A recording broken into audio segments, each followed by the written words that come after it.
Os capítulos foram escritos como artigos que eu publiquei em jornais. Depois eu fiz uma revisão, algum acréscimo e consolidei no formato de um livro, de tal modo que os artigos têm uma sequência lógica entre si, mas com a vantagem de poderem ser lidos independentemente um do outro. Por exemplo, se alguém está mais interessado em ler a respeito de escola cívico-militar, o capítulo 12 é uma crítica filosófica e pedagógica à proposta da extrema-direita brasileira de escola cívico-militar. Uma crítica bem formulada, não é pancadaria contra militares, não é essa a questão, até porque a proposta não tem como origem os militares. Os militares nunca propuseram escola cívico-militar. Foi a extrema-direita ideológica que veio com essa história de escola cívico-militar, que não é outra coisa senão o fascismo na educação. É silenciar o professor, silenciar o diretor, silenciar o educador e silenciar o aluno, impondo a tirania de uma falsa disciplina, como se a disciplina, que não é em si nenhum valor, pudesse ser imposta de fora para dentro, fora do processo educativo, como se não fosse ela mesma parte construtiva do processo educativo. E é muito importante que isso seja bem compreendido, porque a extrema-direita brasileira está muito focada nessa questão da militarização do aparelho de Estado e, tanto quanto possível, na militarização e hierarquização da própria sociedade. Não é estranho, quem já viu os filmes, quem já viu a respeito, o fascismo ou os fascismos e o próprio nazismo sempre adquiriram essa característica. É um pensamento único, impedindo a diversidade da vida, a pluralidade de ideias e, por assim dizer, aprisionando a condição humana, que é a condição da liberdade e da pluralidade, mediante a imposição de um pensamento único.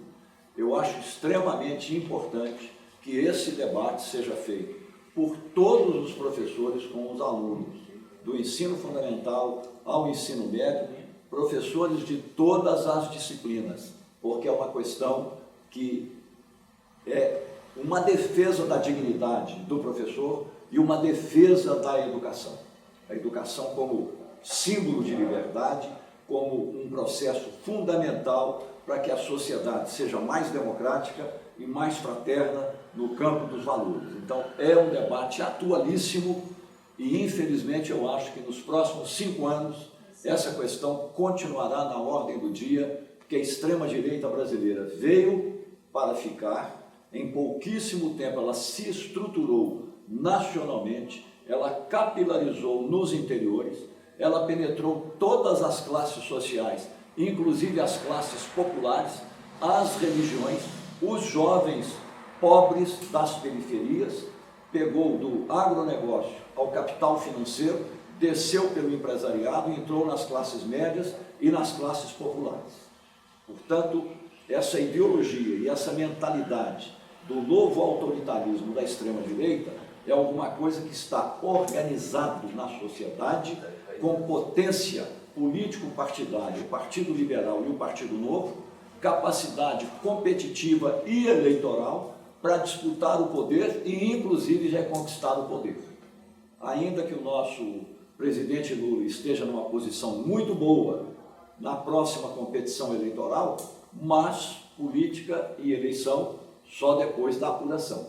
Nós não podemos negligenciar que é uma disputa duríssima e a cada dia ela vai se tornar como tal, por mais desmoralizado que esteja o atual candidato principal da extrema-direita brasileira. Mas eles estão muito fortes. Vocês observem que aparentemente dependia-se muito a extrema-direita da figura de Jair Messias Bolsonaro. Jair Messias Bolsonaro não é que esteja fora do jogo. Ele ainda é uma voz muito forte na extrema-direita, mas ele não é mais um competidor. Ele está preso com tornozeleira eletrônica na prisão domiciliar, condenado a 27 anos de prisão por crimes de lesa pátria contra a Constituição, o Estado Democrático de Direito, a democracia e por organização de quadrilha para atacar a democracia. No entanto, ainda tem voz, não é mais o competidor, mas o bolsonarismo. A extrema-direita é tão forte que resistiu à condenação e à prisão do seu principal líder. Ele consegue colocar o clã familiar.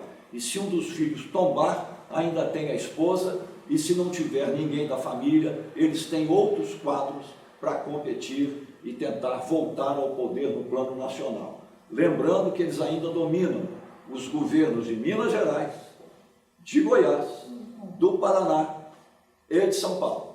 Agora perderam o governo do Rio de Janeiro, porque o então governador, que tinha conseguido manietar a justiça no Rio de Janeiro, finalmente foi julgado, tornado inelegível, e agora, proximamente, ele deve ser preso pela Polícia Federal, que agora já se sabe que ele fez uma manobra com o Banco Master para liberar 700 milhões de reais do Rio Previdência, dinheiro dos aposentados, para injetar em compra de títulos da dívida pública negociados pelo Banco Master, e é óbvio que ele ganhou uma grande comissão por trás disso, e essa maquinaria de corrupção está finalmente descoberta, e o destino dele é acompanhar o chefe dele através da justiça com o devido processo legal. Então, volto ao ponto. Esse livro, o da educação, ele mostra que nós estamos percorrendo duas revoluções simultâneas na educação básica pública brasileira e na educação em geral, que é importante que nós tenhamos consciência disso.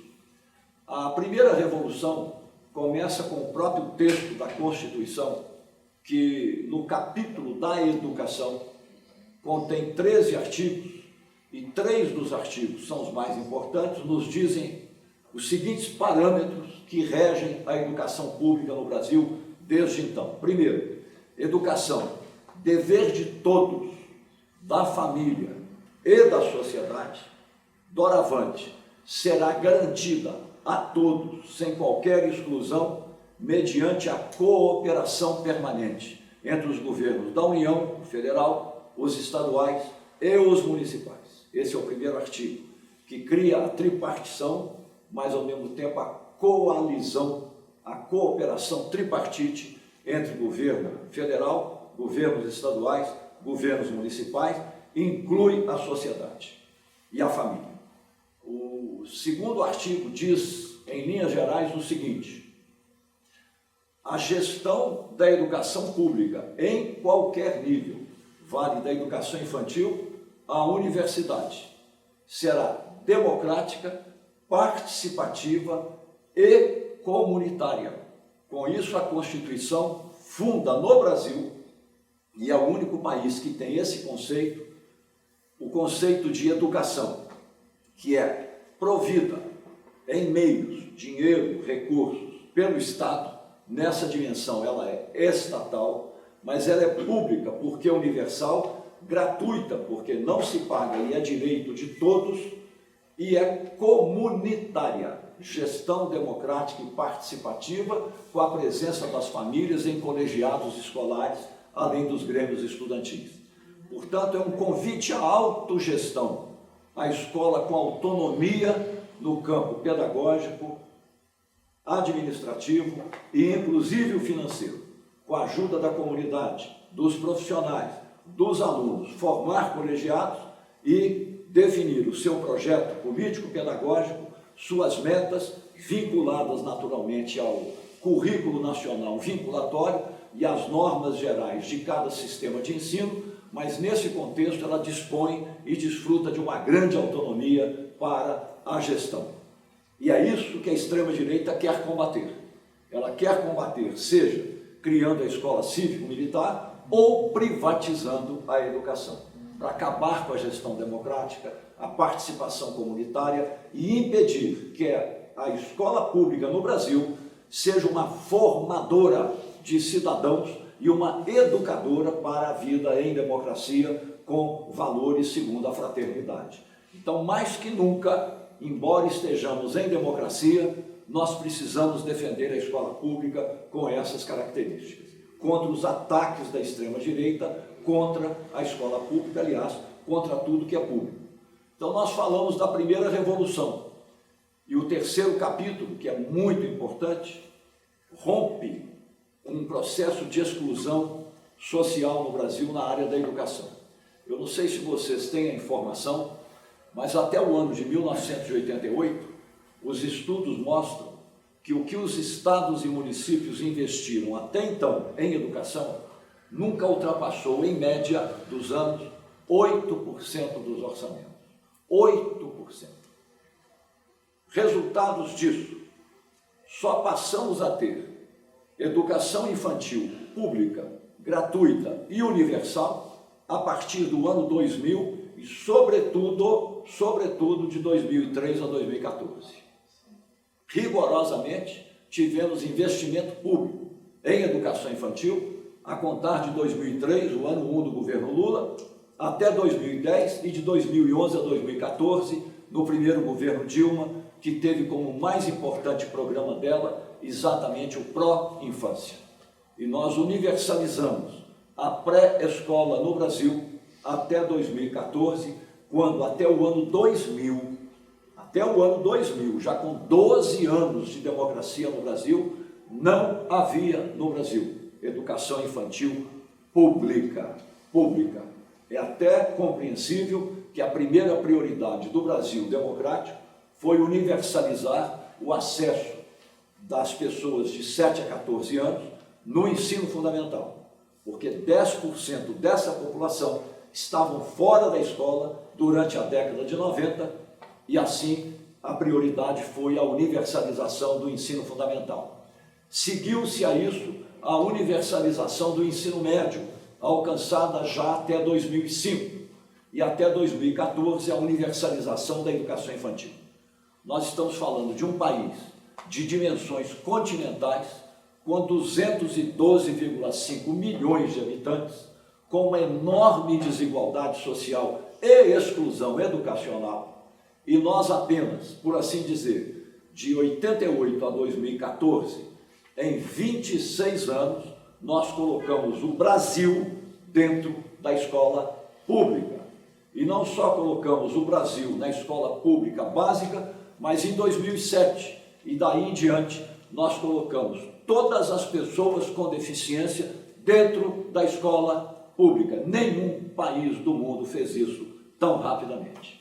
É verdade que não houve uma prévia preparação de diretores, pedagogos e professores para receberem as pessoas com deficiência, que são múltiplas deficiências, que demandam um conhecimento muito especializado, e as escolas precisariam dispor de um psicólogo clínico, dispor da visita frequente de um fonoaudiólogo, dispor de assistência psiquiátrica, eventualmente a própria família desses alunos.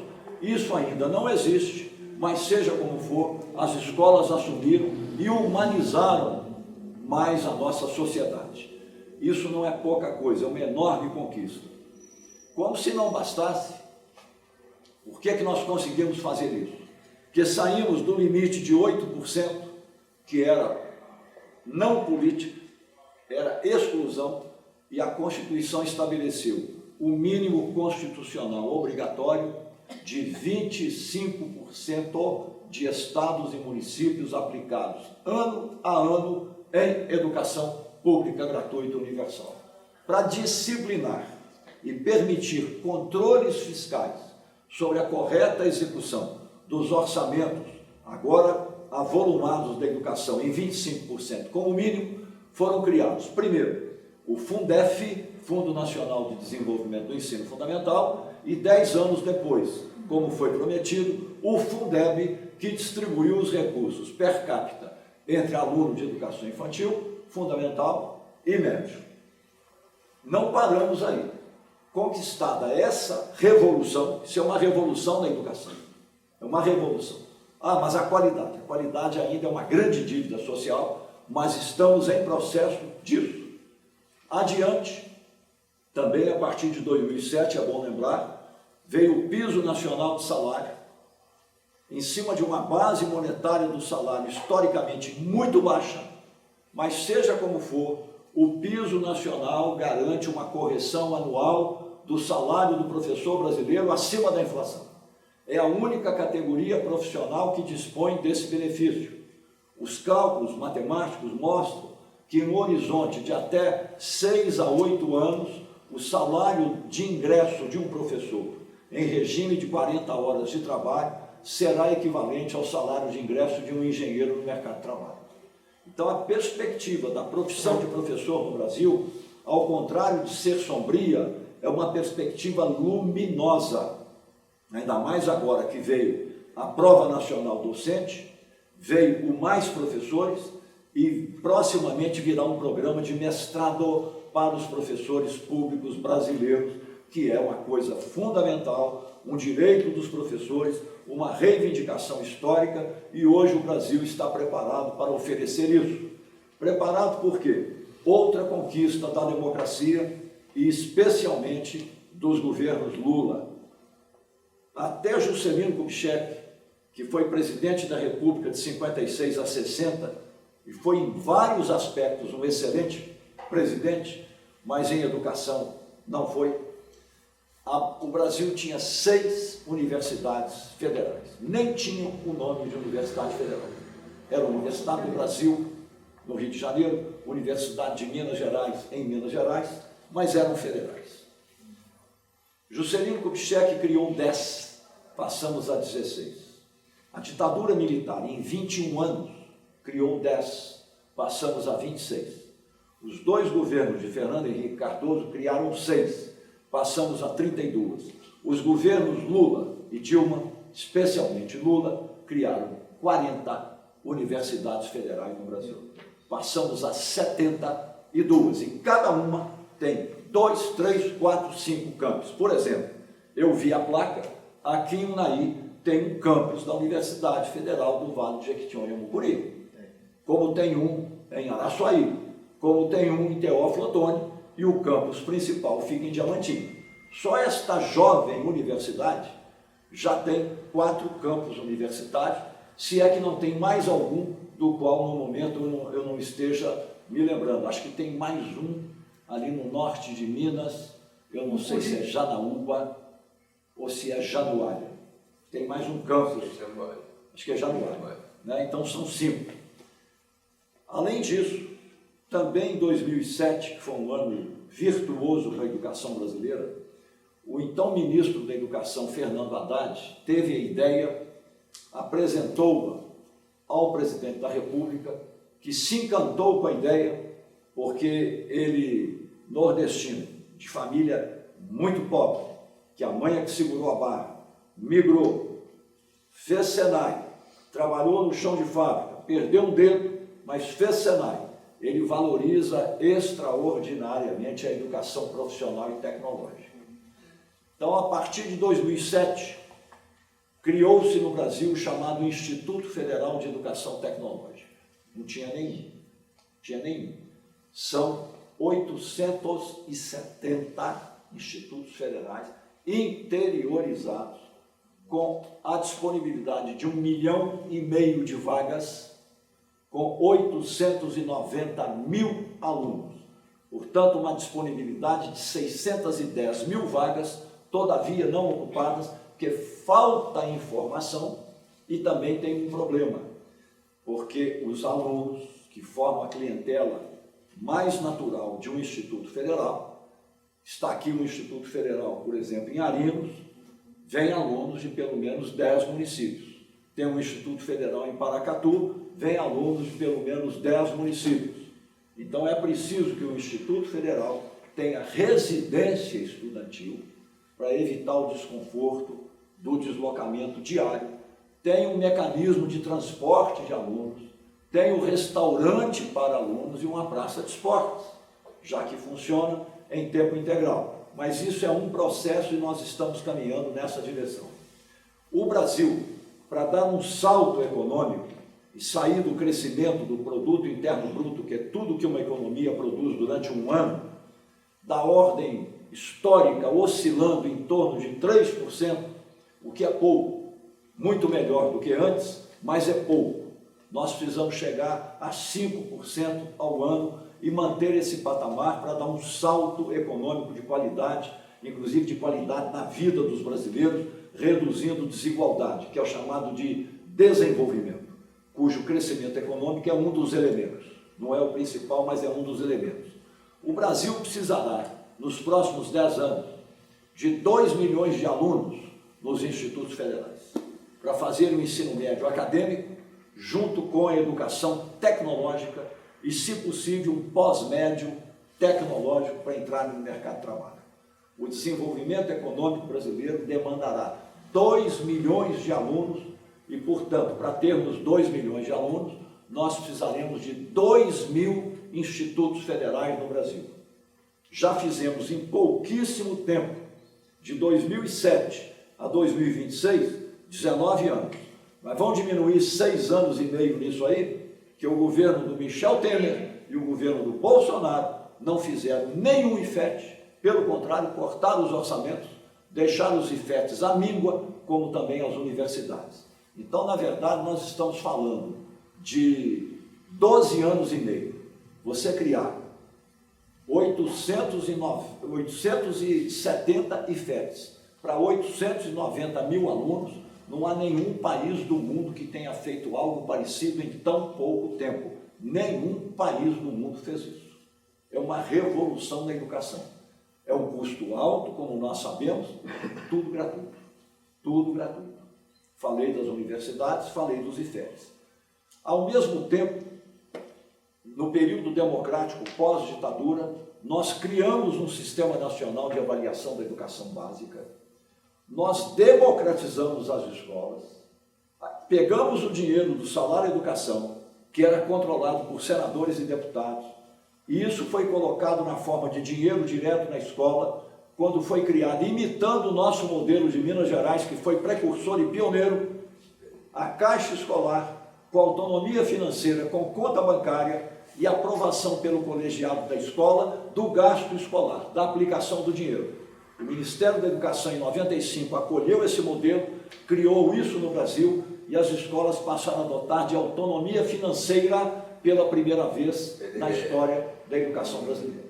Veio o PDDE federal, depois veio o estadual e alguns municípios também criaram. E o valor pode aumentar, pode ser definido, que as escolas com autonomia são muito capazes de gestionar esse dinheiro muito bem, inclusive fazendo até grandes obras, com mais autonomia. Então, tudo isso são conquistas, mais o piso nacional de salário, mais o exame nacional do ensino médio, que acabou com os vestibulares, e vamos adicionar aqui o que é uma verdadeira revolução social dentro da educação para equalizar as oportunidades de acesso à educação, as cotas raciais e as cotas sociais. As cotas raciais proporcionaram à população brasileira, parda e preta, historicamente discriminada, historicamente invisível, inclusive no período democrático de 45 a 64, o que dizer sobre as ditaduras, o ingresso nas universidades federais, nas universidades públicas estaduais.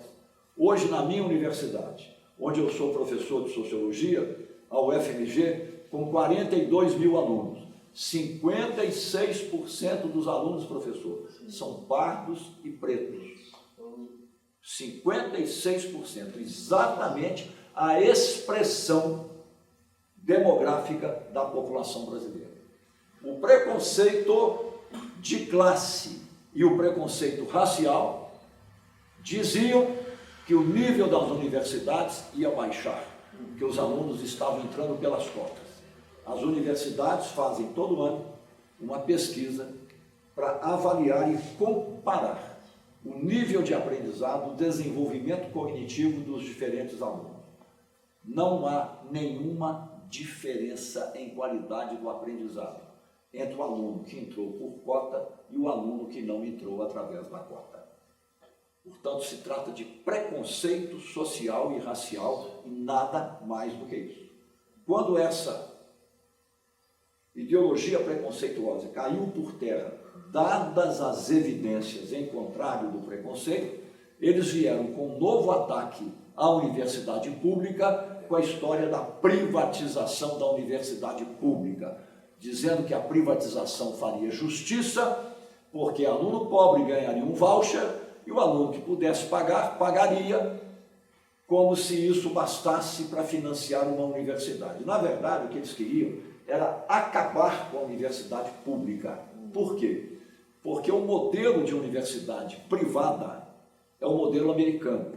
Mas nos Estados Unidos, a mensalidade que o aluno paga numa universidade, eu tenho netas nascidas nos Estados Unidos, eu conheço, eu já frequentei universidades americanas, fui lá dar palestra, fazer curso com o Banco Mundial, isso e aquilo, enfim.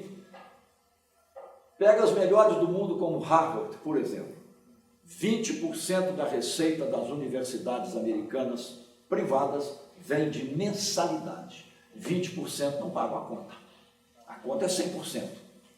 20% vem de doações de ex-alunos, que é uma prática na sociedade americana. 60% vem de compras do governo americano e de empresas privadas americanas que contratam pesquisas caríssimas para as universidades desenvolverem na área de satélites, aeroespacial, nanotecnologia, biotecnologia, tecnologia militar e coisas desse gênero. É isso que mantém as universidades, não é mensalidade. Mensalidade é 20%. E eles vieram com essa conversa de cobrar mensalidade, iam matar a pesquisa e o desenvolvimento tecnológico e a inovação no Brasil, para transformar o Brasil num país subdesenvolvido, completamente dependente do conhecimento científico e de tecnologias externas, para que o nosso país fosse neocolonizado como uma republiqueta exportadora de minérios, exportadora de grãos, exportadora, sem se industrializar, sem inovar tecnologicamente. E esse é o pensamento da elite empresarial brasileira. Que a elite empresarial brasileira defendia isso, privatização das universidades. Isso ficou tão desmoralizado que eles não falam mais nisso. Agora o ataque é ideológico. O ataque agora é que as universidades estão entregues aos esquerdistas, que as escolas públicas estão entregues aos esquerdistas, que é o que eles chamam de gramscismo, que é a nova face do comunismo, que é a guerra cultural contra os valores tradicionais da cristandade, essa conversa toda para vir com a escola cívico-militar e vir com a história da escola sem partido. Então nós, que somos educadores, precisamos ter isso claro e fazer uma defesa intransigente do que é público e, em particular, da escola pública. A primeira revolução na educação, que já está tecnicamente concluída, a última etapa dela já está em processo, é a expansão da escola em tempo integral. 40% das escolas públicas brasileiras de educação básica já funcionam em tempo integral. Com precariedade? Muita.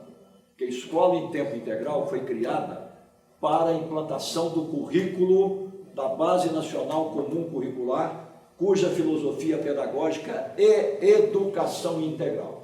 E a educação integral pressupõe uma escola na qual as disciplinas canônicas estejam presentes, as ciências sociais, ciências da natureza, as matemáticas, tudo isso, porém, com educação para a cidadania, educação para a vida em democracia, aprendizado sobre a ética dos direitos humanos e artes plásticas, esportes, tecnologias, cinema e audiovisual, teatro, música e dança. Essa é a escola que o Brasil merece. Essa é a escola que os nossos professores, os nossos alunos e as nossas famílias merecem.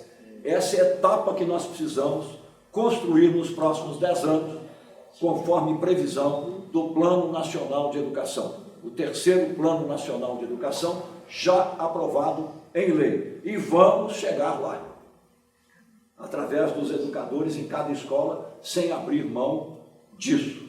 A segunda revolução na educação está mais demorada. Eu até entendo humanamente que o Brasil não teve condição de fazer as duas revoluções ao mesmo tempo. Porque com a democratização, o Brasil que estava fora da escola veio para dentro da escola. Então a velocidade do crescimento da matrícula foi aceleradíssima. e nós não dispusemos de igual velocidade para formar novas gerações de professores. Então, a maioria dos professores passou a se formar, por assim dizer, que inclusive eram pessoas que trabalhavam de manhã e de tarde, para se formarem como professores à noite, em faculdades particulares, e inclusive através de educação à distância. Nada contra a educação à distância, mas nenhuma formação pode ser feita predominantemente através de educação à distância. Educação à distância tem que ser um complemento, não pode ser a tônica dominante. Então nós tivemos, vamos falar claro, uma queda significativa no padrão cultural e de formação científica e cultural do professorado brasileiro. Mas é o professorado que temos, nós não temos outro. E devemos a ele o valor da luta desse professorado, que vindo das classes populares, que ninguém nasceu em berço de ouro, trabalhando de dia e de noite, e de tarde, foram estudar à noite, muitas vezes sem ter o jantar. Formaram-se e foram fazer concurso e trabalhar nas escolas. É a eles que nós devemos a oportunidade do mestrado, as carreiras profissionais, a valorização profissional. É a segunda revolução que nós precisamos fazer, a da qualidade. E é bom chamar atenção para um aspecto. Eu estou com os dados aí no meu celular de todos os municípios do Noroeste, como de resto de Minas Gerais. Os municípios do Noroeste não estão bem em educação básica.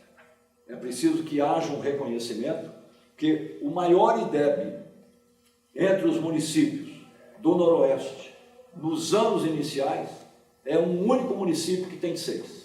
Todos os demais estão na faixa de 5,2, 5,4, 5,6 nos anos iniciais. E o IDEB, nos anos finais, varia de 4,2 a 4,7 em todos os municípios que oferecem os anos finais. E o IDEB, no ensino médio, é o IDEB do estado de Minas Gerais, que é um problema em toda Minas Gerais, que oscila entre 4 e 4,4.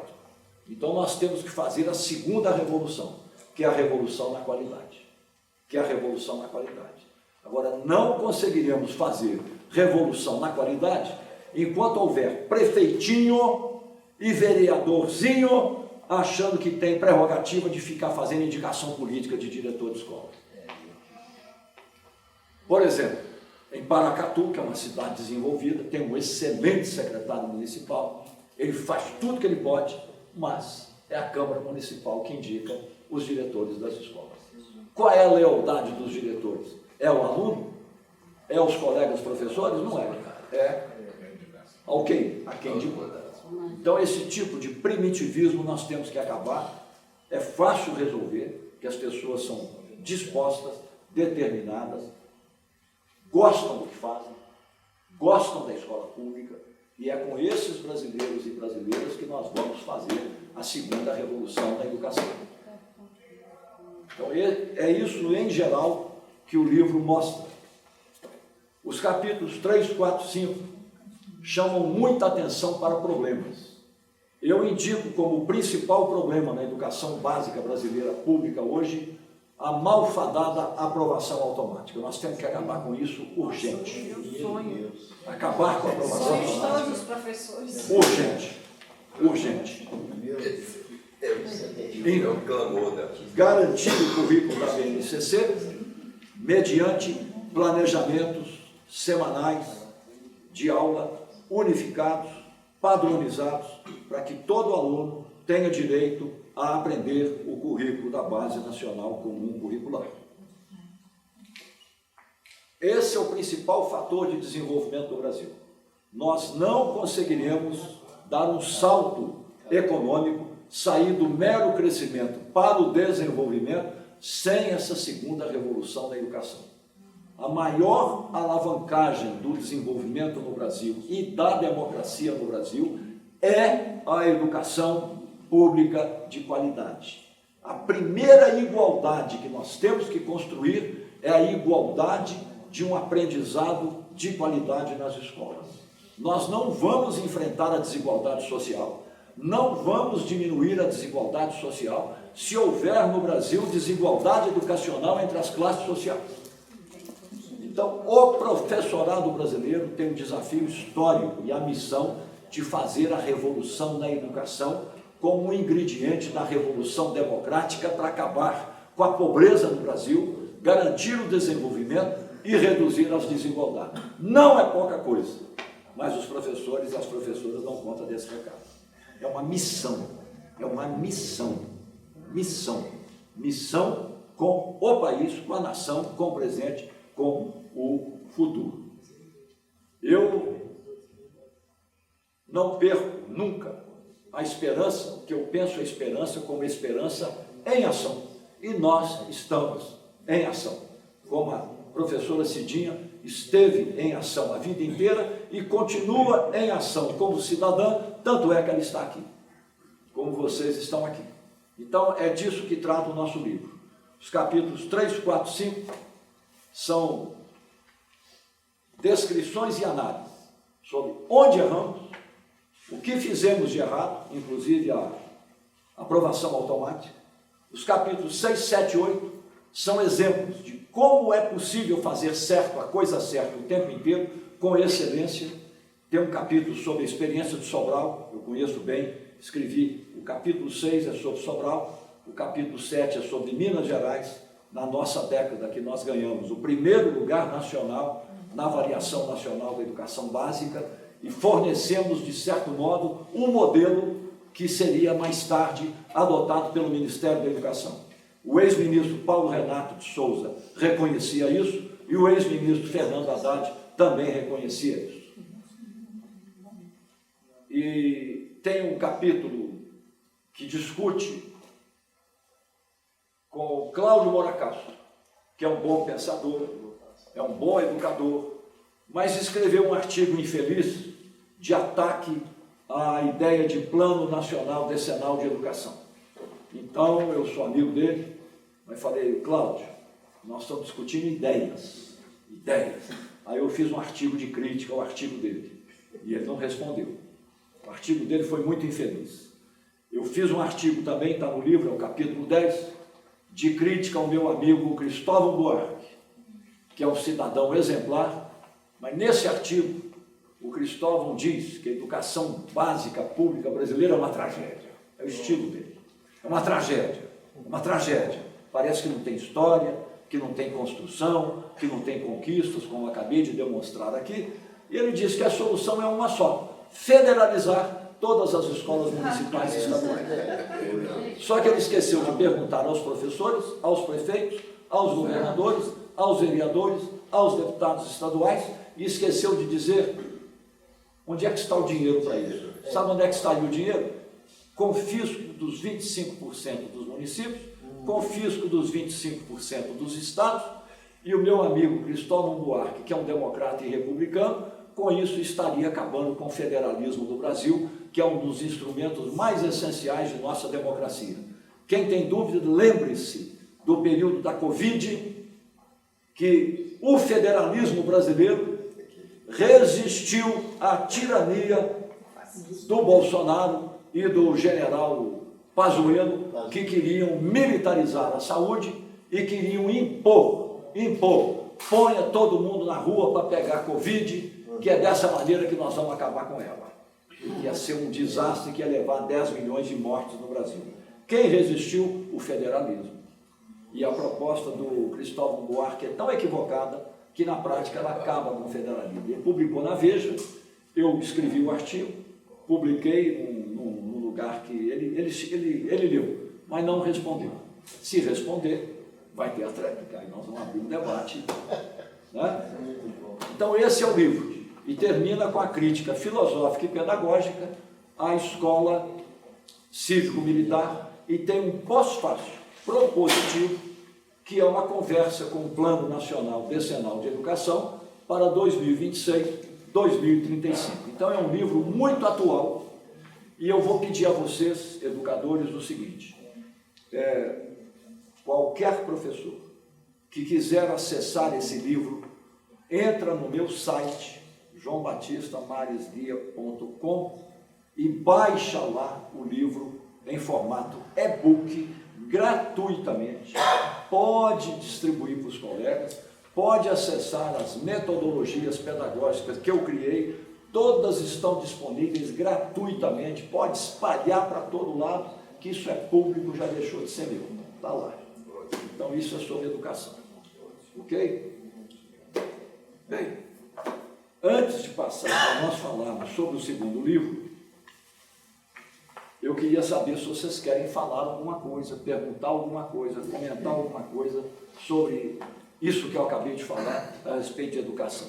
E quando nós formos comentar sobre democracia, eu queria, antes da minha fala, que esse jovem aqui, que é muito talentoso, muito preparado, um grande líder, ele pudesse nos falar sobre como é que ele enxerga hoje os nossos desafios da democracia em Minas e no Brasil, para que eu não fique aqui com o monopólio da palavra e a gente possa, né, ter um painel de exposições e depois comentar sobre esse livro, que é um livro que estimula muito o debate, a reflexão sobre o Brasil atual, sobre inclusive o meu partido, o Partido dos Trabalhadores. Eu não escrevi esse livro como pré-candidato a deputado federal. Eu não escrevi esse livro como militante do PT. Eu escrevi esse livro como sociólogo, como cientista político, como uma pessoa aos 78 anos de idade, que a essa altura da vida já tem compromisso com as atuais jovens gerações e o futuro, e eu estou fazendo alertas aqui. E me perguntando a seguinte questão: o que será do Brasil pós-Lula? Porque o Lula tem mais 4 anos de vida pública. É o que eu pergunto todo dia. O que será do Brasil pós-Lula? Quando eu falo Lula, eu não estou falando do indivíduo Lula, que é apenas um ser humano, embora seja um ser humano excepcional. Estou falando de uma ideia, de um ideário, de um legado. Nós estamos nos preparando para seguir esse legado? Você podia falar um pouco sobre isso daqui a pouco. Vamos comentar sobre educação primeiro? Essa questão da promoção automática, né? E com isso, às vezes, ele acaba servindo de pretexto de negligenciar, talvez até por parte mesmo nossa, de negligenciar o ensino intenso para que o aluno, o aluno vai passar, ele passa mesmo que ele não faz nada, e tem que passar o aluno. E eu ouvi esses dias, eu participo de grupos também aí, porque hoje, de 2018 para cá, todo mundo entende política, todo mundo sabe o que passa na educação, embora talvez não tenha estudado, não tenha frequentado, mas existe as fake news, esses vídeos que aparecem aí e que colocam na cabeça. E aí uma pessoa falou no grupo, falou bem assim, uma senhora de idade, eu falou assim, fez uma crítica à gestão municipal aqui, na educação, e ela falou assim, mas também o governo do PT, Lula, está colocando o povo, todo mundo para passar sem saber nada. Sem saber nada. E isso já está na cabeça do povo, que a culpa é de algumas pessoas. Mas eu queria voltar nessa questão da promoção automática que a gente tanto discute aqui. O senhor estava falando, todo mundo balançou a cabeça e que é um desafio. Nós temos vários educadores aqui e que enfrentam isso no dia a dia. A extrema-direita, ela conseguiu infiltrar muito essa questão, que nem, é culpa do Lula, né? Vamos pegar Minas, desde que o Zema entrou. Eu lembro assim, 1 ano antes da pandemia, eu estava trabalhando no Curral do Fogo, e a gente segurou 11 alunos do primeiro ano, que tinham vindo da educação básica do município, e era o primeiro ano do ensino médio, nós seguramos 11 alunos. E nós fizemos todos os registros que eles pediram, todos. Prova de recuperação que foi dada, trabalho, chances, tudo, nós registramos tudo para garantir que aqueles 11 ficariam retidos. Quando chegou no outro ano, o primeiro dia de aula, e eu lembro sim que foi aí no ano que ia ser a pandemia, né? Que veio a pandemia. No primeiro dia de aula, a inspetora foi lá na escola agrícola, e colocou os nossos professores contra a parede. Por que nós tínhamos retido 11 alunos? Nós falamos, eles não sabem ler, eles não sabem escrever, eles chegaram no primeiro ano de ensino médio, eles não têm condições. Resumindo, na outra semana, todos eles estavam no segundo ano. Todos não, porque tinha 2 que tinham desistido, não conseguiram contatar. Mas 9 estavam lá e nós lá dando aula e eles rindo da gente, né? Automaticamente. Só que o que eu vejo assim, porque eu trabalho tanto na rede particular quanto na rede pública. Na rede pública a gente é cerceado, controlado, a gente tem que ter o jogo de cintura para jogar para os alunos, para eles pensar, e a gente consegue, né? O professor, assim, principalmente o professor de ensino médio, ele consegue fazer ainda alguns alunos pensar, mas a extrema-direita enraizou. Por exemplo, o Nicolas Ferreira. Gente, ele é um ídolo para os adolescentes. Para a gente tirar isso desses adolescentes é uma coisa, parece que virou uma entranha entre eles, difícil de você retirar. E aí, então, a extrema-direita vem a pandemia, que fez entrega o PET com o nome, literalmente, o diretor chegou pra gente e falou assim, entregou o PET, assinou, e não precisa ter respondido nenhuma questão, não era, Juscelino? Nenhuma. Vocês já jogam pra frente. Atualmente eu estou no SESEC, que atende alunos que pararam de estudar. A gente recebe alunos constantemente que pararam de estudar, tanto do fundamental quanto do médio, que não sabe nem ler e escrever. É algo assim, grave. É grave. Cada dia que passa está mais grave essa situação.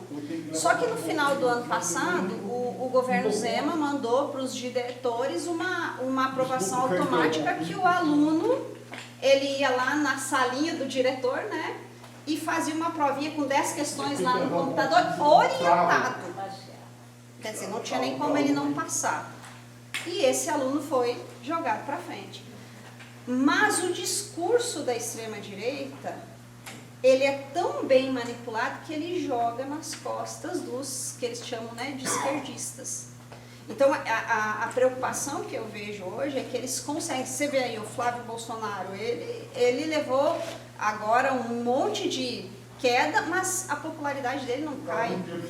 Por quê? Porque está muito enraizado, aí ele é um mártir, né? O pai dele é um mártir, e é essa dificuldade. E a minha preocupação, como você falou, na educação hoje, é o pós-Lula. Quem que é o herdeiro disso? Quem que nós vamos, porque eu assim, desde criança, meu pai me passou isso, eu me firmo nessa ideia. E aí, depois disso, aonde que nós vamos fixar? Aonde que nós vamos se amparar? Qual vai ser a nossa âncora? Porque ele é um mortal, né? As ideias podem ser imortais, mas ele é um mortal. Tem essa preocupação muito grande também em relação ao pós-pandemia, que a gente tem uma deficiência muito grande de saberes escolares.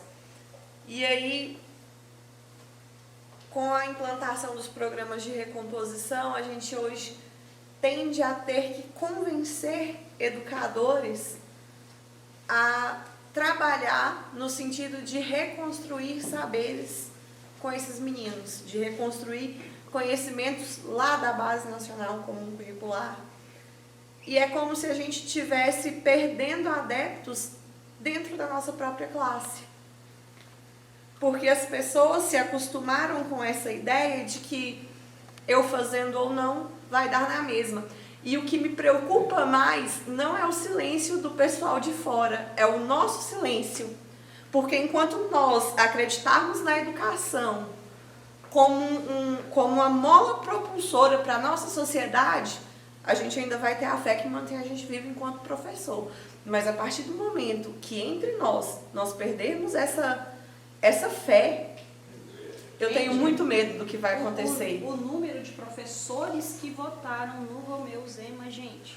O que me preocupa muito é que o pessoal que está chegando hoje para a área da educação relata muito assim, eu não consegui fazer outra coisa, então eu fui para a área da educação. A área da educação não é mais um desejo. E eu já não sou nem tão nova assim mais. Já tem 35 anos. Deixa eu fazer um comentário sobre isso que vocês acabam de falar. Eu vou nessa linha também. E eu tenho falado isso e às vezes há muita incompreensão. Mas é uma crítica fraterna de dentro de casa para que nós todos melhoremos juntos em defesa da escola pública. Mas nós temos um problema em relação a isso. O que eu disse, que nós, enquanto classe, perdemos a fé porque hoje nós temos uma dificuldade em convencer professores de que o planejamento é necessário. Aí vamos chegar nesse ponto. Esse é o cânone, é o padrão universal. Universal. Que se você admite que cada professor pode ter, em nome da liberdade, em nome da autonomia, soberania, para decidir o que o aluno deve aprender, é a mesma coisa que rasgar a base nacional comum curricular e dizer, cada um faz o que quer. E cada um faz o que quer, tem um ingrediente atrasado, reacionário de acomodação. Eu não quero estudar, eu não quero avançar, eu não quero progredir, eu não quero desafio, e eu tenho medo de enfrentar o desafio de, afinal de contas, dar conta didaticamente do aprendizado de todos os meus alunos. Esse é um problema.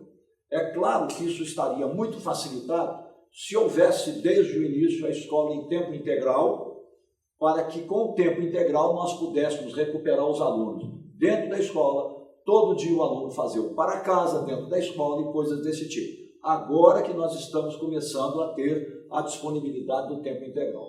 Mas aí interferem alguns aspectos. Por exemplo, quando você admite que ao invés de progressão continuada você tem aprovação automática, você está dizendo para o professor, o seu trabalho não é tão importante assim, não. Tanto é que o aluno, independentemente do aprendizado, ele vai em frente. Aluno, você não precisa se esforçar muito, não, porque qualquer que seja o seu aprendizado, você vai passar de ano. Pai e mãe de aluno, vocês não precisam se empenhar muito com o aprendizado dos seus filhos, porque, afinal de contas, é assim que é a aprovação automática. Então, nós desmerecemos a nós mesmos, desvalorizamos a escola e a percepção social da escola ficou fortemente atingida de modo negativo.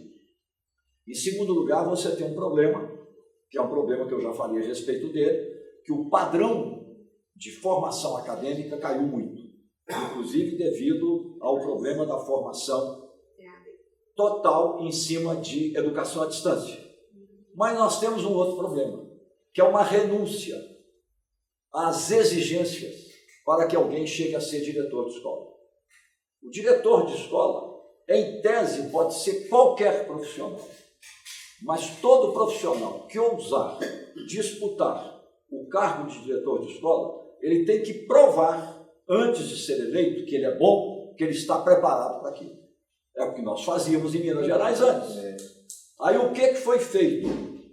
No governo do Itamar Franco, com Murilo Ringel, secretário, e nos governos do Aécio Neves, e assim continuou em todos os demais governos e não mudou mais. O que nós fizemos na década de 90 foi baseado em Minas, no modelo que nós implantamos em Contagem. O candidato a diretor, além de não ter problemas administrativos e funcionais, ele fazia um curso intensivo, ele desenvolvia um pré-projeto, ele tinha uma entrevista com uma banca e ele fazia uma prova. Se ele obtivesse em tudo isso um mínimo de 7, de 0 a 10, ele passava a etapa da eleição.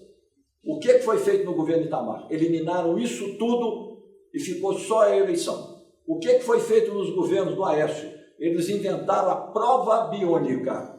É a prova eletrônica. O professor acessa um site, faz a prova, todo mundo era aprovado e ganhava uma certificação. Você está habilitado para ser diretor de escola. Olha, não é qualquer um que pode ser diretor de escola, não. Não é qualquer um. O desafio é enorme, a responsabilidade é grande demais e a pessoa tem que ser um líder. Um líder. Então esse é um grave problema. Nós banalizamos em Minas Gerais, por culpa desses governos que eu nominei aqui exatamente um por um, e isso se manteve em Minas Gerais até hoje. Ninguém teve coragem de enfrentar e mudar. Segundo, eu não sei o que acontece com a formação de pedagogo, mas as pessoas deveriam ser formadas como professores. Depois de 5 anos de experiência como professor, pode fazer uma pós-graduação e se tornar pedagogo.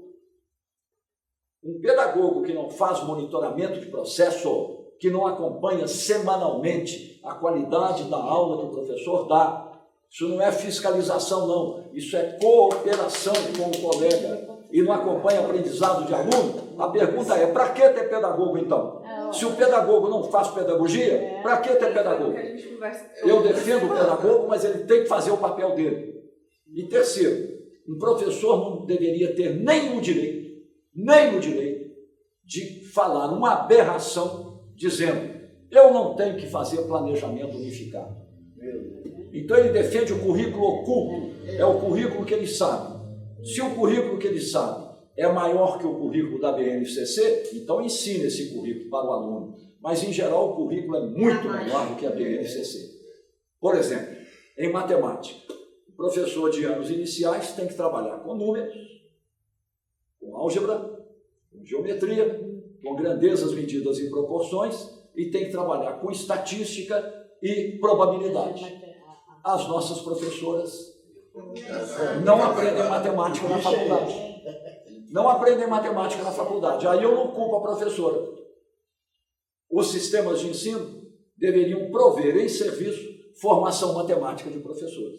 Então nós chegamos num ponto que o diretor está com medo de exercer autoridade funcional para fazer cumprir a lei. Todo professor tem que cumprir o currículo da BNCC. O currículo da BNCC não é opcional, é vinculatório, obrigatório, é normativo. Então, às vezes, eu sinto que está faltando um pouco de autoridade. Eu não sou melhor que ninguém, mas eu era secretário de Estado de Educação, nós tínhamos 5.860 escolas, e ai de um diretor, de um pedagogo, de um professor, eu respeitava todo mundo sabe disso, que não cumprisse as regras. Pois é, a gente ia todos tinham que cumprir as regras, e não tinha aprovação automática, coisa nenhuma. Então, é um gravíssimo problema que nós temos que enfrentar. Eu estou inteiramente de acordo com a sua avaliação que nós mesmos estamos criando problema para nós mesmos. E isso tem que ser corrigido imediatamente. E vê bem, eu decidi que eu seria professora, eu tinha 5 anos de idade, observando a aula da minha professora do 2º período. Então, eu construí toda uma carreira acadêmica sabendo, eu quero ser professora. Eu sei nomear cada um dos meus ex-professores que estão aqui, pela admiração. Então, para uma pessoa e para uma classe, porque eu tenho fé na minha classe, que lutou para estar onde está hoje e que poderia ter tido 1000 outras profissões, mas escolheu a área da educação, perceber que nós mesmos estamos nos desvalorizando é um negócio que sangra meu coração. É um negócio que me dói de uma maneira muito pessoal. Porque nós estamos admitindo perante a sociedade que nós não somos importantes. E a partir do momento em que a gente abaixa a cabeça e faz essa admissão de que nós não somos importantes, não tem ninguém que vai ver a gente. Eu só queria adicionar uma coisa que é pimenta pura, que a gente às vezes é muito incompreendido. Eu tenho um respeito profundo pelo Sindiúte. O Sindiúte é uma instituição cuja história coincide com a história da construção da democracia no Brasil. Nasceu sob o período da ditadura, 1979, foi fundamental na resistência à escola cívico-militar, mas tem um erro originário no Sindiúte que precisa ser corrigido, precisa ser enfrentado. O Sindiúte defende os professores a priori, qualquer que seja a reivindicação, mesmo que não seja uma causa. O Sindiúte não consegue enxergar o aluno e a família do aluno. Que são o que é bom para o professor não necessariamente é bom para o aluno. Por exemplo, o corporativismo não é bom para o aluno. O que é bom para o aluno como aprendizagem sempre é bom para o professor. Falta ao Sindiúte enxergar, além do professor, os direitos do aluno e os direitos das famílias dos alunos. Eu tomei a liberdade de trazer o meu amigo, jovem amigo Guima, pela seguinte razão. O Lula me fez um convite para voltar ao PT e me convocou para ser candidato a deputado federal. Eu devo isso ao Lula. Eu tinha feito isso e estou fazendo mediante a convocação dele. E a minha visão é de ajudar a reconstrução do Partido dos Trabalhadores. Tem muitos problemas, mas é o melhor partido que nós temos na América Latina e no Brasil, pelas razões muito bem apresentadas pelo Guima, que eu não vou repetir, mas é fazer também uma renovação no PT.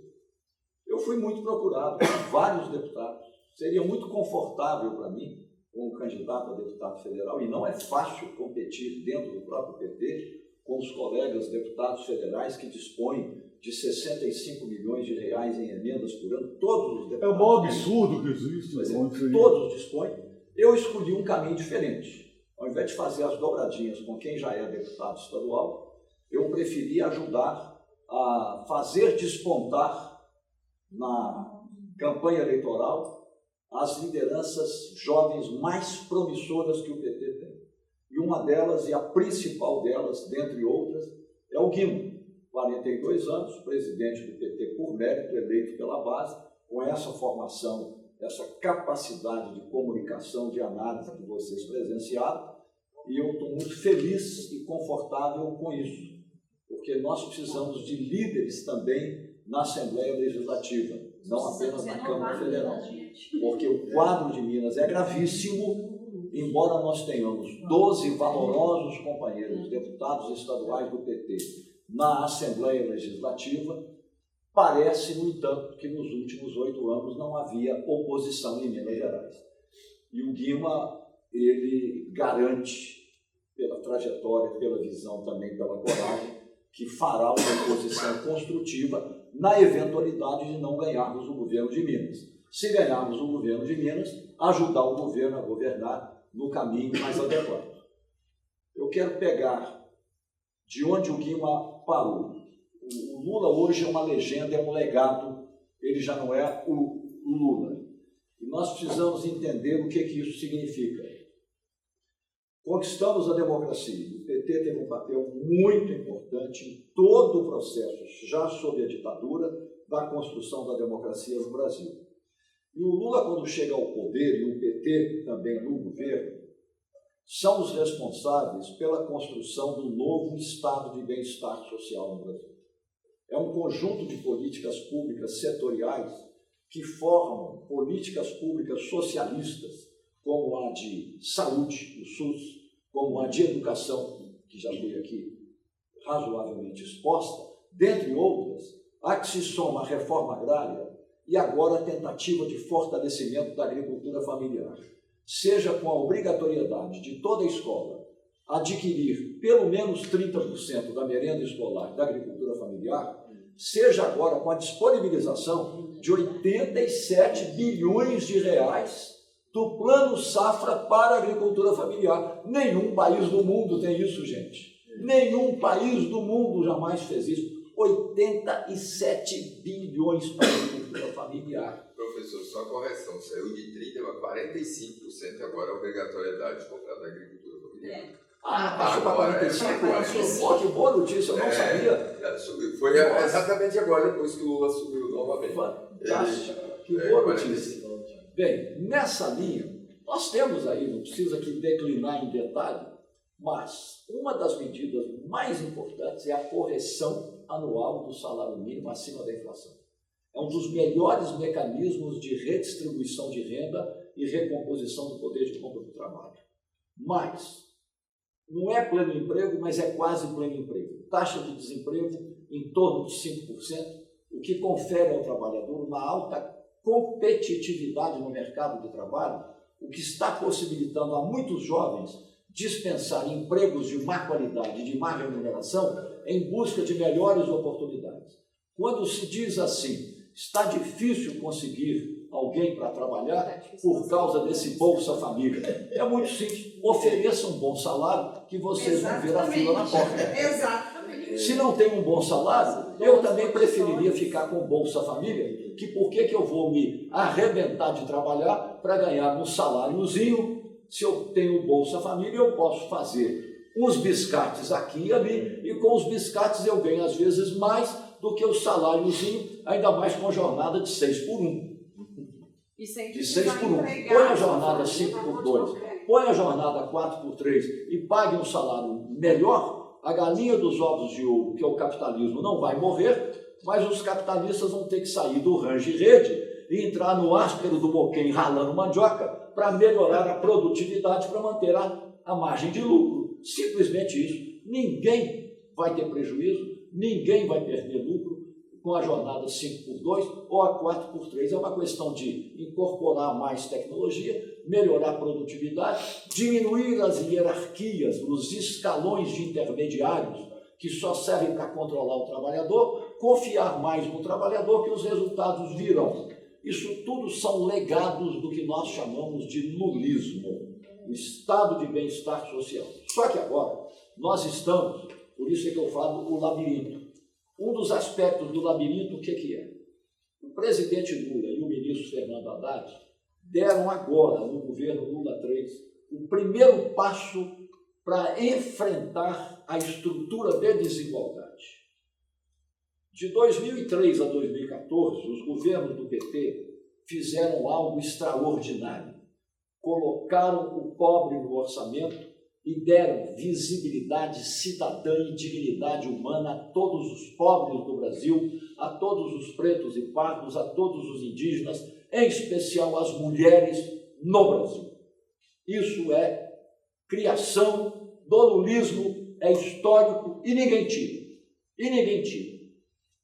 Entretanto, naquele período, isso foi possível e custou uma montanha de dinheiro, que a economia brasileira cresceu muito na exportação das commodities, as receitas públicas cresceram muito e o presidente Lula teve a grandeza de destinar esse excesso de arrecadação a essas políticas públicas socialistas de estado de bem-estar social e mais o PAC para recompor as infraestruturas e alavancar a indústria da construção civil que a Lava Jato destruiu, que uma coisa é criminalizar o empresário corrupto, a outra coisa é criminalizar uma empresa. Criminalizar uma empresa com interesse internacional por trás para destruir a mais importante indústria da construção pesada do mundo, depois é que a chinesa passou na nossa frente, que era a indústria da construção pesada brasileira, que arrastava a industrialização atrás dela.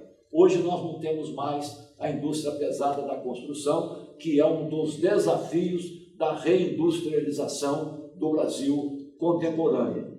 Então nós fizemos tudo isso, mas o que nós não fizemos até então? Não fizemos até então foi mexer na estrutura da desigualdade. Os pobres no Brasil melhoraram de vida, os barquinhos dos pobres subiram com a maré, todos melhoraram de vida em todos os sentidos, mas os transatlânticos e os iates dos ricos também subiram com a maré. Se o Lula e o lulismo foram a mãe dos pobres, eles também foram o pai dos ricos. Porque não tem nenhum problema. O agronegócio expandiu, né? O sistema financeiro expandiu, nenhum problema. Qual é o problema? É mexer na estrutura da desigualdade. Como é que você mexe na estrutura da desigualdade? Através de justiça tributária, ajuste tributário. O que é que vocês escutam de manhã, de tarde, de noite, nas mídias, nas redes sociais, no empresariado? Ajuste fiscal, ajuste fiscal, ajuste fiscal. Ninguém fala do lado de lá em ajuste tributário. O que é ajuste fiscal? Me dá um machado aqui. Vamos cortar a mão do pobre. É desvincular o salário mínimo do ganho acima da inflação. Acaba com a redistribuição de renda. Vamos cortar o braço do pobre. Vamos desvincular a educação dos 25% e vamos desvincular a saúde dos 18%. Vamos cortar o outro braço do pobre, é machado. Vamos desvincular o provento de aposentadoria do salário mínimo, porque essa vinculação aumenta o déficit público na área da Previdência e o Tesouro tem que lançar título da dívida pública para cobrir o prejuízo anual de 300 bilhões a menos e isso aumenta a taxa de juros e coisa desse tipo. É a conversa do grande empresariado e das direitas no Brasil. Nós não somos contra o ajuste fiscal, que é equilibrar receita e despesa, que, aliás, o governo vem fazendo isso magistralmente bem, já poderia estar com superávit fiscal, não está, porque ele perde 65 bilhões de reais nas emendas parlamentares e, além do mais, agora, coisa que o Bolsonaro não tinha que fazer, o governo federal é obrigado todo ano a pagar os precatórios, que são as dívidas históricas acumuladas que não eram pagas e agora têm que ser pagas com previsão orçamentária, além de ter recomposto o Fundeb, recomposto a correção do salário mínimo, o Farmácia Popular, o Bolsa Família, tudo isso não tinha dinheiro. Quando o governo Bolsonaro terminou, eles criaram um colapso orçamentário. Iam dar um golpe orçamentário no governo Lula para inviabilizar o governo Lula e fazer a contagem regressiva para ganhar as próximas eleições em cima do destrutivismo orçamentário do governo Lula. Felizmente, o governo Lula e o Haddad e o vice-presidente deram a volta por cima e nós tivemos a PEC da transição que nos tirou daquela crise, apesar de ser esse o Congresso. Como é que você reduz a desigualdade? Só tem um caminho, através de política tributária progressiva. O que é isso? Você tributar não é a empresa, não é a galinha dos ovos de ouro. É tributar o muito rico e o rico na pessoa física. O que o muito rico e o rico no Brasil fizeram? Eles têm os melhores escritórios de advocacia, toda a família de rico tem uma holding familiar. A casa está em nome da holding, os carros em nome da holding, tudo que é comprado no supermercado, vinho, tudo é em nome da holding, a gasolina, os custos da casa, as viagens internacionais, tudo em nome da holding. Não existe o gasto individual familiar. Com isso, eles pagam o imposto na holding, pela PJ, não paga o imposto de renda na pessoa física, que a classe média brasileira paga de 27,5%. Começa daí. Como é que mudou isso? O Lula prometeu na campanha, corretamente, que quem ganhasse até R$5.000 por mês ficaria isento de pagar imposto de renda. A Constituição exige, quando você faz renúncia fiscal, isto é, você deixa de ter receita para não causar prejuízo para toda a sociedade, você tem que recompor o que seria essa perda com outra receita. Qual é a única receita que poderia cobrir a isenção de imposto de renda para quem ganha até 5 mil e diminuir a alíquota para quem ganha 7.200? Tributando o imposto de renda na pessoa física do rico e do muito rico no Brasil. Então, conseguimos tributar em 10% quem ganha de 600 mil por ano a 1.200.000 e vai crescendo gradualmente até o máximo de apenas 15% quem ganha acima disso. Só isso já recompôs aquela perda de receita para isentar quem ganha até 5 mil do pagamento de imposto de renda. Segunda coisa que nós conseguimos. No mundo inteiro, quando você faz uma aplicação financeira, ou quando um CEO de uma empresa, além de ganhar o salário mensal, ele tem um bônus de fim de ano, isso vem de uma coisa chamada dividendo financeiro. É lucro financeiro. Os Estados Unidos da América tributam o dividendo em 30%. O maior imposto do mundo sobre dividendo é na pátria do capitalismo mundial, Estados Unidos. A Europa inteira tributa em 20%. Nós agora conseguimos, com efeitos a contar do ano que vem, tributar dividendo em 15%.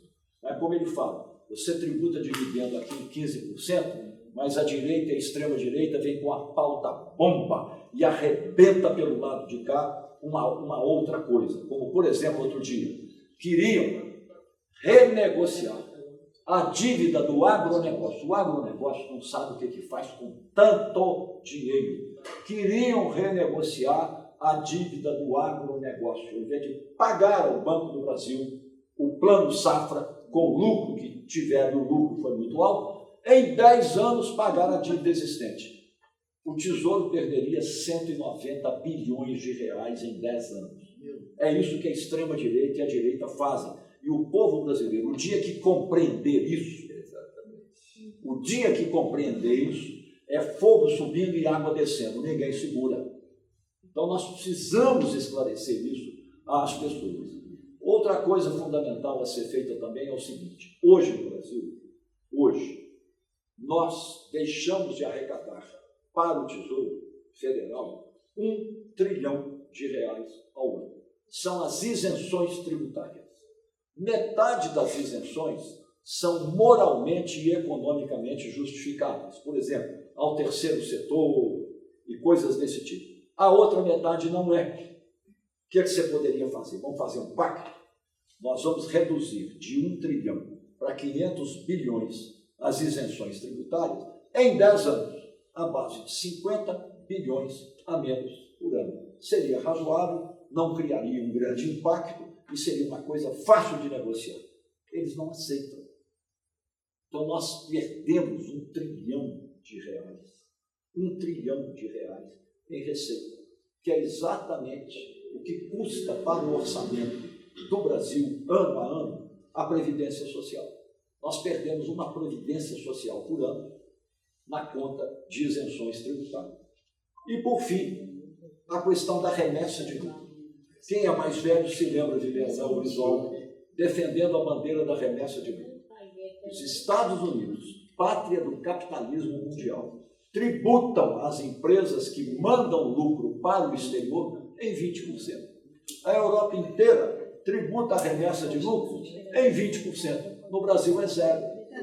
As multinacionais mandam dinheiro para o exterior e você não tributa o lucro que deixa de ser investimento no Brasil. Se fosse investimento para ampliar a riqueza, gerar emprego, incorporar tecnologia, tudo bem, mas não. É dinheiro, é capital financeiro que vai para o exterior e não é tributado. Você não está tributando a galinha dos ovos de ouro. Você não está tributando a operação empresarial. Você está tributando o lucro já descontado no investimento. É lucro puro. O mundo capitalista tributa em 20% e 30%. Nós não conseguimos tributar. Então, nós teríamos, com isso, um volume de receita adicional sem prejudicar o funcionamento das empresas, que seria dinheiro abundante para ter os 2.000 IFETs, ampliar mais universidades, melhorar as infraestruturas, reduzir o estoque da dívida pública e, com a redução da dívida pública, gradualmente reduzir a taxa de juros. É um absurdo nós pagarmos, todo ano, 1 trilhão e 300 bilhões de reais em juros, em cima dos 10 trilhões da dívida pública. Todo Estado, todo governo tem dívida pública. Não tem nenhum problema. Mas tem que ter um certo limite. E eles não deixam que a taxa de juros caia, porque a grande burguesia brasileira virou rentista. O sujeito deixa de investir na criação de uma indústria para botar 1 bilhão de reais no mercado financeiro e ganhar 14% ao ano, ou seja, ganhar 140 milhões de reais no mercado financeiro sem gerar riqueza, emprego e tributo. Então, é isso que é a segunda etapa do lulismo. O Lula precisa ser eleito não só para nós evitarmos que a extrema-direita volte ao poder, mas o Lula precisa ser eleito para avançar nessa nova fase, que é da redistribuição da riqueza. E nós estamos falando de mexer em 2% no dinheiro dos ricos. Não estamos falando em mexer em 10%, 15%, 20%. Isso é 2%. Para eles é nada, mas para a sociedade brasileira é muito. Vocês verem como é que as direitas no Brasil são reacionárias. O outro problema que nós temos é o fato de que hoje as esquerdas é que respondem pela construção da democracia no Brasil. Nós não temos mais um centro democrático genuíno. Quando havia a célebre disputa entre o PT e o PSDB, foram os anos gloriosos da democracia brasileira. O pau quebrava, mas com civilidade. Eram programas de governo, eram ideologias, eram visões de mundo de Brasil diferentes, mas todo mundo no campo democrático. Todo mundo no campo democrático. Com o esvaziamento do PSDB, o esvaziamento do MDB, você deixa de ter um centro democrático, que em situações de crise é um aliado importante, e para governar também é um aliado importante. Isso aumenta, duplica, triplica as exigências e o desafio das esquerdas. Então a gente tem que entender isso, sabe? Eu critico muito o PT, mas tem que entender que o PT carrega nos ombros essa responsabilidade. Carrega nos ombros essa responsabilidade, é dele. E o herdeiro do Lula é o PT. Não é o Lula 2, não tem um Lula 2, não tem um Lula 3. Um Lula, é como ele falou com o Pelé, surge há 100 anos, a cada 100 anos. O herdeiro do Lula e do lulismo é o PT, mas não pode ser o PT sozinho para governar. Nós temos que ter as alianças. Esse centro democrático precisa surgir no Brasil. Ele foi dissolvido e atraído em 2018, em função do que o Guilherme expôs, pela extrema-direita. Hoje já há um arrependimento e um descolamento. Até bolsonarista está querendo se emancipar do bolsonarismo, vai carregar essa cruz para o resto da vida. Eles não vão escapar disso. O abismo é o lugar deles, não vão escapar. Mas então, são os desafios que se colocam para nós. Não há e não haverá mais no mundo democracia consolidada. Vocês estão vendo os Estados Unidos da América, que eram elogiados como a pátria da democracia consolidada. Afluência social, bem-estar, elevação da renda média, instituições sólidas, consolidadas, revezamento no poder. De repente ganha um Trump, e o Trump ganha outra vez, ameaça a democracia brasileira, americana, até de golpe de Estado, e ameaça as democracias mundo afora. Então é um quadro muito complicado, e que nós estamos agora, sob o risco, no período eleitoral, do Trump tentar interferir com outro tarifaço e coisas desse tipo. Tentar não, ele já está manipulando, né? É o mundo em que vivemos. E nada como a democracia, mas não há democracia consolidada. A democracia é uma convocação de todos nós à luta no dia a dia. E essa bandeira hoje no Brasil, quem está liderando é o PT. Mas nós temos um problema que não pode ser colocado na conta do PT exclusivamente, embora o PT tenha uma corresponsabilidade devido ao modo como agem os seus parlamentares, que é o modelo institucional do voto proporcional. Hoje, eu estou aqui como candidato, ele está como candidato, por quê? Porque nós checamos com o Ideobrando, um grande companheiro nosso, eu fiquei impressionado como é que a grande região noroeste, que tem Unai, tem Paracatu, tem Arinos e várias cidades, não tem, pelo PT, um candidato natural a deputado federal e um candidato natural a deputado estadual. Nós não deveríamos, do ponto de vista político-eleitoral, estar aqui. Exatamente. O PT deveria ter os candidatos aqui, como já teve no passado. Nem só o PT, nem o campo progressista. Então, esse vazio não pode continuar. O que é que nós defendemos no PT? Primeiro, recriar e fortalecer os diretórios municipais e não colocar os diretórios na mão dos deputados ou dos mandatos. Hoje os mandatos estão mandando dentro do PT. É um absurdo. Não são os diretórios, não é a base, não. São os mandatos que estão mandando no PT. Isso é uma forma de oligarquização do PT, isso tem que acabar. E depende de vocês para isso acabar. Não é hostilizar os companheiros, mas é mostrar para eles que tem que mudar. Tem que mudar, tem que respeitar o diretório. Segundo, tendo reforma política ou não, tendo voto distrital que nós defendemos ou não, o PT tem que adotar para ele o voto distrital. Então, para as próximas eleições, o território do Noroeste, vocês têm que se virar e ele tem que ter pelo menos um candidato a federal e, se possível, 2 candidatos a estadual. Além de ter candidatos próprios a prefeito nos municípios na próxima eleição. Que você não vai gerar novas lideranças se nós não disputarmos as eleições municipais. Temos que acreditar nisso, lançar candidato a prefeito, lançar candidato a vereador e preparar entre as nossas lideranças o deputado federal, ou os deputados estaduais para o futuro, para não ter mais necessidade de sair lá de Belo Horizonte para vir fazer campanha aqui, que a região não gerou candidatos próprios do campo progressista, nem a federal, nem estadual. Então são as falhas nossas do PT que nós temos que reconhecer com humildade, e não é nenhuma guerra interna, mas vai ser uma luta difícil, claro que vai ser, mas o nosso amigo aqui, vocês estão vendo que tem envergadura, né? Nós temos que fazer essa mudança. E, aliás, estamos em ótima companhia, certamente vocês acompanharam há 2 dias atrás, a declaração do Lula de combate às emendas parlamentares. Isso é uma proposta, né? Que a gente vem propondo isso há muito tempo. É o maior absurdo que existe. E o fortalecimento, gente, dos nossos diretórios municipais. Acreditem, reorganizem os diretórios. Se o diretório estiver na mão do deputado A, do deputado B, do deputado C, sabe o que vocês fazem? Recriem o núcleo originário que fundou o PT, reúnam o núcleo até conseguirem mudar o diretório. Não tem nenhum problema que o deputado tenha um funcionário do gabinete dele trabalhando em função dos interesses eleitorais dele. Mas esse funcionário remunerado não pode ser membro da executiva do diretório. Não pode. A executiva do diretório tem que ser isenta. Ela tem que estar ligada ao partido e não a deputado A, B ou C. Cada indivíduo é livre para apoiar quem quiser.